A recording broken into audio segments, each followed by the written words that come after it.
Hello, everybody, and welcome to R-Rated, where...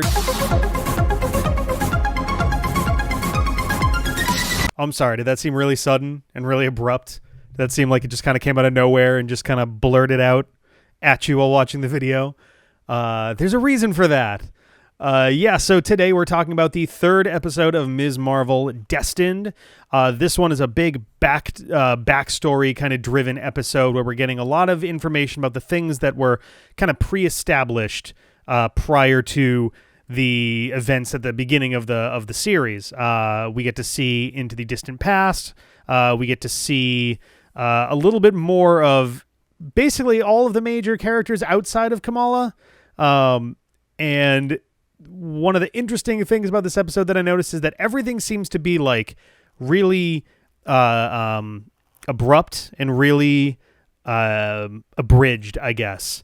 I think at like 4 different points in this episode, someone just kind of blurts out a thing that they like, either they're bottling it up and they just have to say it, or they're switching gears extremely fast into some other thing and it just kind of like blurp, like Bruno just kind of blurts out like, oh yeah, I got accepted to Caltech.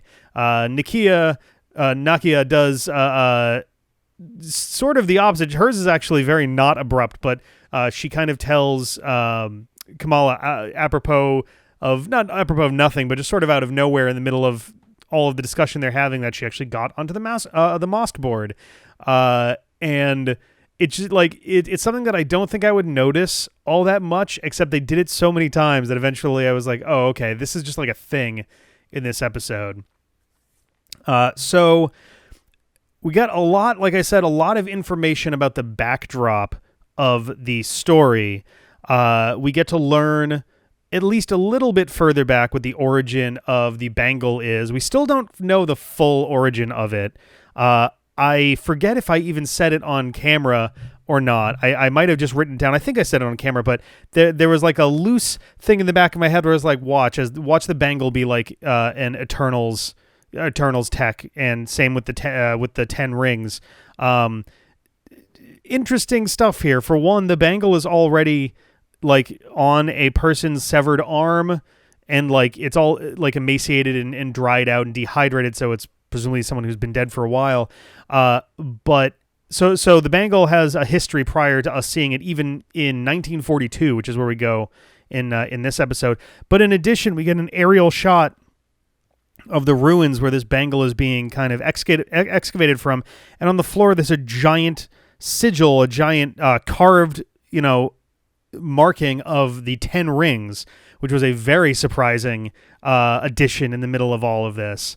So we get this moment during the partition. It's unclear exactly where this was. It's displayed as British occupied India, which up till the partition that would have been everything. So it's unclear like specifically where that is. Maybe it's in Karachi. It seems like we're headed to Karachi. In fact, something I noticed as, all the pieces started guiding our hero overseas for, the latter half of their adventure, I'm realizing that it feels a lot like the pacing of Moon Knight. Like, we have the discovery by our hero, getting into some hijinks, being confronted with, at least who appears to be the villain, and then needing to go overseas to deal with something involving the sacred artifact that they're hanging on to in order to, save the day, essentially, and possibly the world. So it's not necessarily a bad thing, but it is interesting how similar the plot lines kind of feel right now. So like I was saying before, 10 rings, temple there, and we actually get to see a bit of Aisha during her time there. As well as the other woman who is kind of becoming, she seems to be our main antagonist, at least, what's building up to that, which is, oh my God, what's her name? Najma. Apparently, she is a jinn, and she has there's a group of 5 of them, four or 5? I guess 4 of them. Aisha is also a jinn, but there's the 4 of them. And they, about 100 years in the past, had been exiled from their own dimension, a dimension of light, essentially, which I'll be very curious if there's any real, so it's referred to as the Noor dimension, and Noor being, a maybe it's Urdu, I don't know, for light. I'm curious if there's any relation between this light dimension and the dark dimension, or if it's just coincidence on that part. But we have these characters were exiled from their dimension, and they're trying to find a way home. And there's a moment that was very telling. So the foreshadowing's been a little bit on the nose so far, where the bangle is supposedly a really important part of how they're going to get home. And apparently they need both bangles. They need two bangles in order to do it properly, but they only found one in the temple. They found one, and then Najma and Aisha parted. Aisha took the bangle with her to try to get it out of the temple, while Najma distracted the British soldiers who were assaulting the ruins that they were in. And part of me is wondering, for starters, did Aisha find the other bangle? And the reason why she, has now decided to mail one to Kamala is because she knows that Najma is, looking for the bangles and trying to get out of there. And by separating them, thinks that maybe it'll make it harder for her to get both of them. I bet the other one is in Karachi. Or sorry, the reason that Sana, Aisha's daughter, mailed one to Kamala in the States. But now Sana is saying no, you have to come to Karachi, bring your and your mother too. I'm curious. So we find out essentially that these visions that are being seen with the bangle are shared visions, apparently. There's a point where Najma grabs the bangle as Kamala's using it, and they both see a vision of a train from to Karachi that later it turns out Sana also saw from the other side of the world, which is interesting. So does it mean that everyone that's connected has been seeing these visions? Does it reach across time? We get to see a moment of Aisha trying to use the bangle, and she clasps it on. Her eyes turn purple, that purpley pink kind of hue, and then she just snaps back and she says, "Did you see that?" And I'm wondering if the bangle is allowing them to pull energy through from across time or something. I'm wondering if what Aisha saw was essentially the other side of what Kamala saw when she had her vision at the dinner table, because she's sitting at the dinner table and the walls kind of eroded away into this vision of light, and a person was just standing there looking back. And we didn't get a good look at their face, and I'm wondering if that was Aisha from 1942 looking at the bangle then. I'm also wondering if that is true. That means that, were they looking at the train from 1942 when they saw this vision? Does that mean that, Aisha let herself get hit by a train or something when this was going on? And if all of these are also the thing, does it mean that perhaps Najma gets a bangle later and then has her own vision of Kamala when she was saving Hamid in the last episode? I'm probably working too many things into this, but it's an interesting theory about how these things are kind of tying together. I'm also curious if only people who have used the bangle are able to see these visions, or is it something that, essentially, I'm curious if Muniba is also seeing these visions or not. And if she is seeing the visions, is it because she at some point actually did use the bangle, or is it a hereditary thing? Or if she doesn't see it, is it because she didn't use the bangle? I don't know. There's some interesting... The fact that Muniba is also going to Karachi is going to be an interesting thing to follow up on.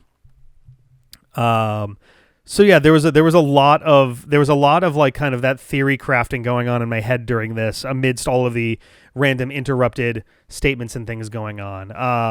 Nakia got a little bit of an arc this episode. Like I mentioned before, she got onto the mosque board. She actually had a really nice moment of kind of teaming up with Sheikh Abdullah when the two damage control agents show up to the mosque and start kind of pushing, essentially, to try to search the mosque for the hero known as Nightlight. Essentially, right now she's Nightlight, and there's a little part of me that wonders if they're gonna pull some kind of weird bait and switch where they're just assholes, but they're actually trying to like keep an eye on Kamala to protect her.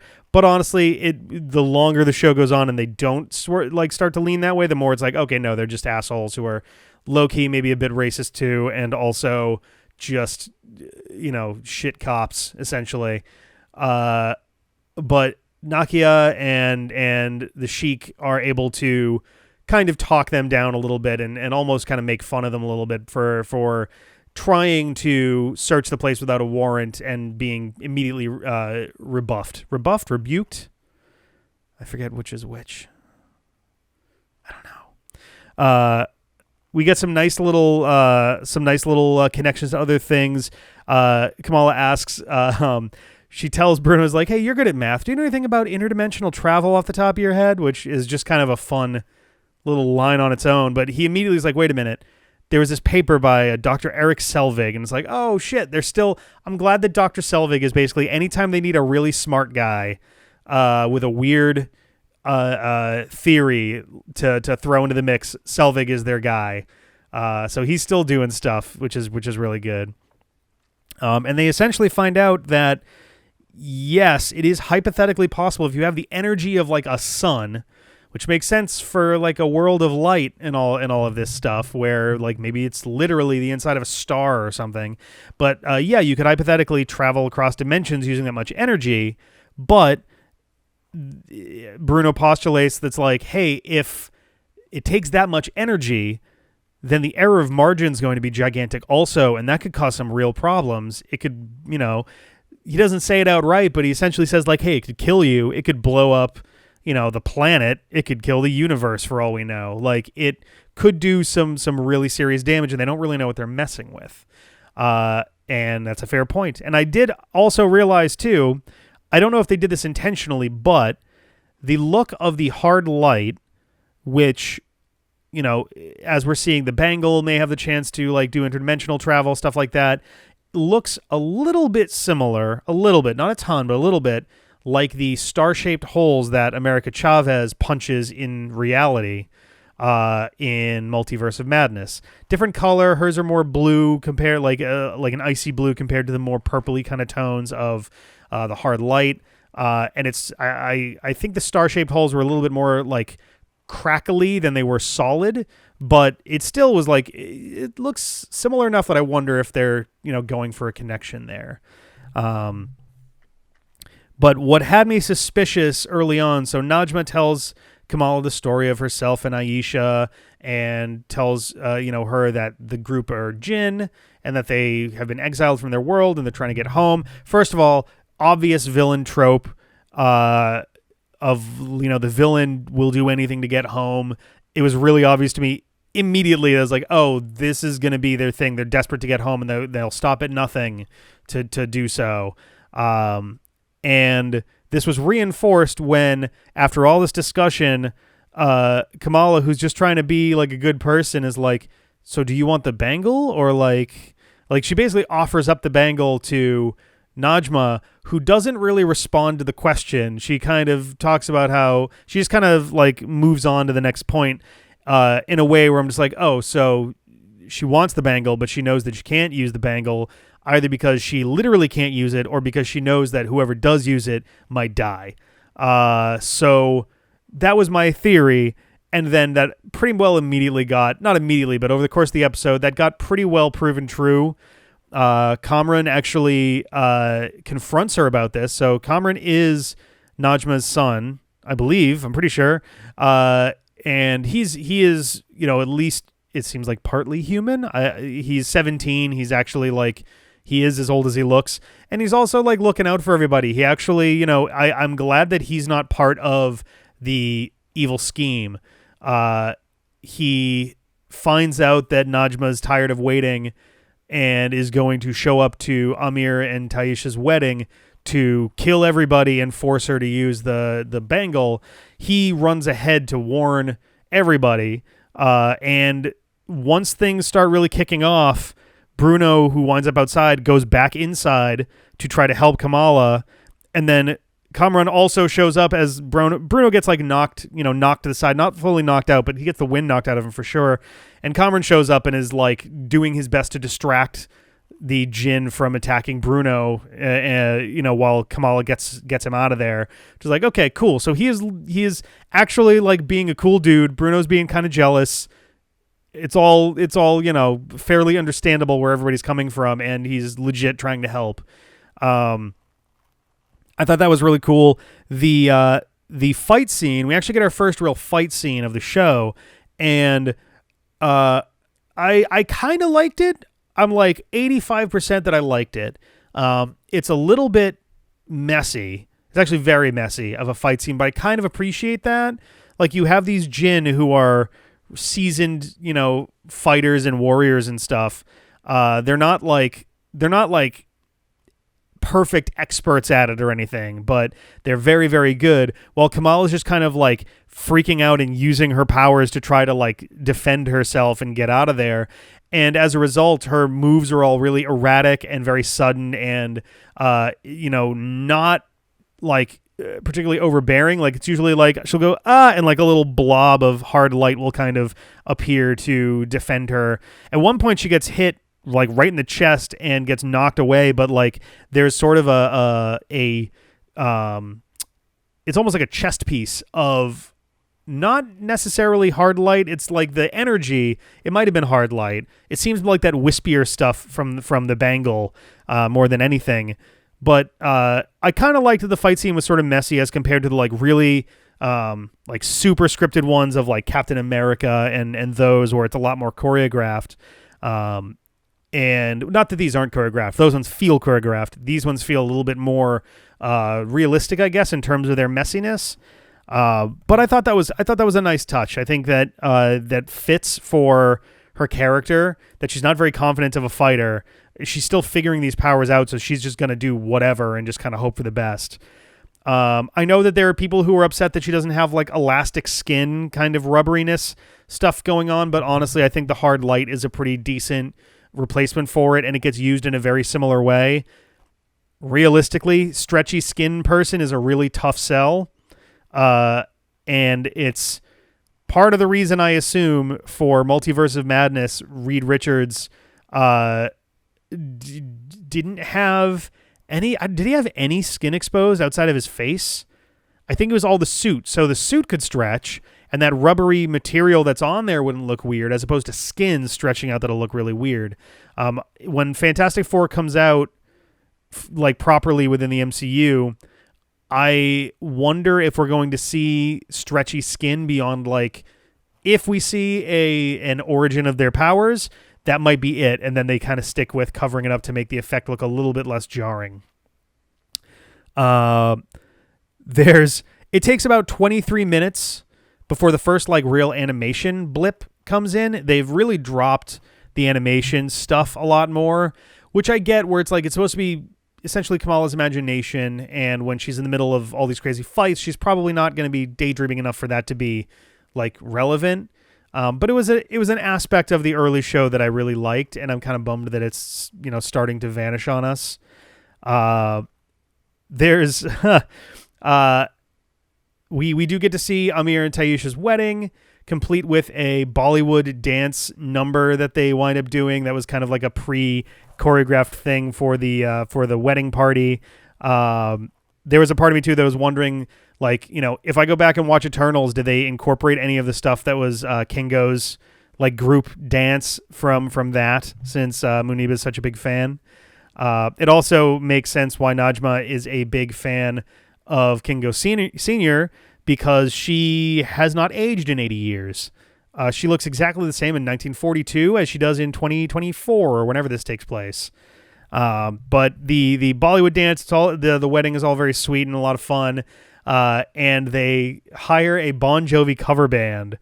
And I don't even know, I forget if the Bon Jovi bit was this episode or the last one, but there were jokes about that And we see it come to fruition with Brown Jovi, which I literally I had to pause the episode and stop because I was laughing at just like, I don't know. I thought that was cute. I thought that was a ridiculous, fun thing to have in there. And then the fight scene, at least the beginning of it, is set to Livin' on a Prayer. Though it's not a cover, it's the original version of the song. I was kind of hoping that for some reason we would be hearing Brown Jovi play Livin' on a Prayer. I think that would have been fun. There's also a great kitchen scene that I love where, I guess the beginning of it, where Kamala runs in to try to hide and there's a big sign. It's so on the nose. It's, again, the movie references and stuff are like on point, but there's a sign that essentially says, if you do not work in the kitchen, do not walk through the kitchen, which in universe is obviously like an OSHA compliance style thing. But outside of that, it's very clearly like noting like, hey, the kitchen's where shit gets really weird in like restaurant settings for some reason. And so Kamala runs in and says, everyone has to leave right now. And everyone is just like, whatever. And then one of the Jinn walks in and like hammer fists one of the cooks, the chefs, in like the face and knocks them out. And one of the women on the other side is just like, oh, absolutely not. No. And everybody just not even like runs. They just kind of like, all right. And everyone just leaves.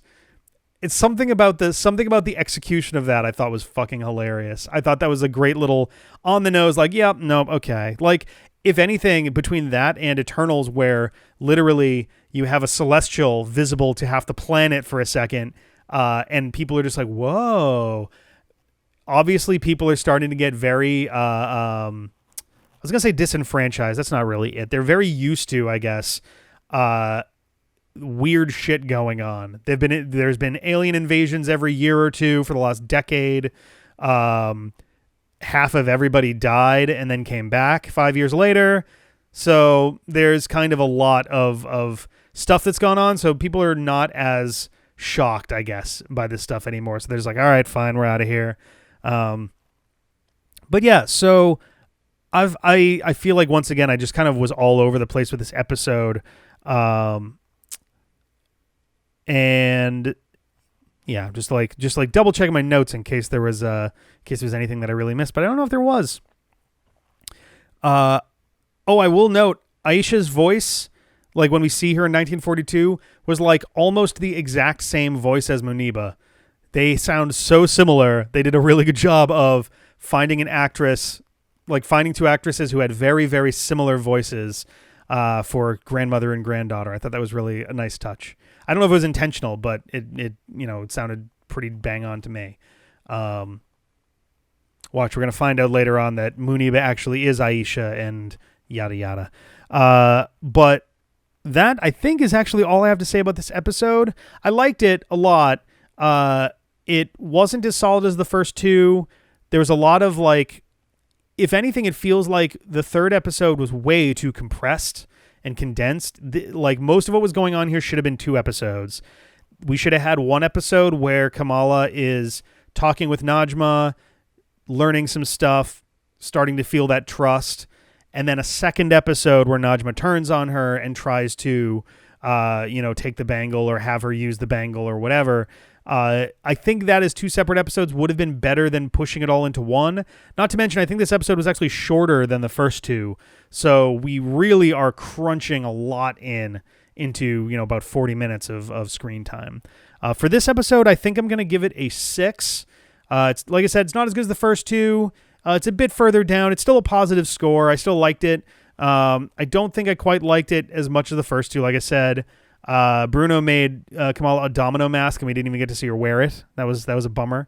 But yeah, I'm looking forward to seeing where this goes. I guess where it goes is going to be Pakistan. So we'll have to see how that one goes when they get to Karachi. Yeah, I'm curious if we're going to see if we're going to see any crossed over characters between now and the end, like not just references, but actually have them show up. Captain Marvel is obviously, someone who is talked about enough that she could show up. Also, Monica Rambeau. Oh no. Monica Rambeau. Yeah, Monica. Photon. Either of them could show up and it would make perfect sense. We got Photon in WandaVision. She was in WandaVision the whole time, but yeah, I don't know. I'll be interested to see if they start weaving these things together. There's still a lot of threads up in the air. A bunch of the Marvel movies just got pushed back by a couple of months, partly due to Blade kind of starting from scratch, as well as it seems like there's rumors that we're going to get a Spider-Man 4 in July 2024.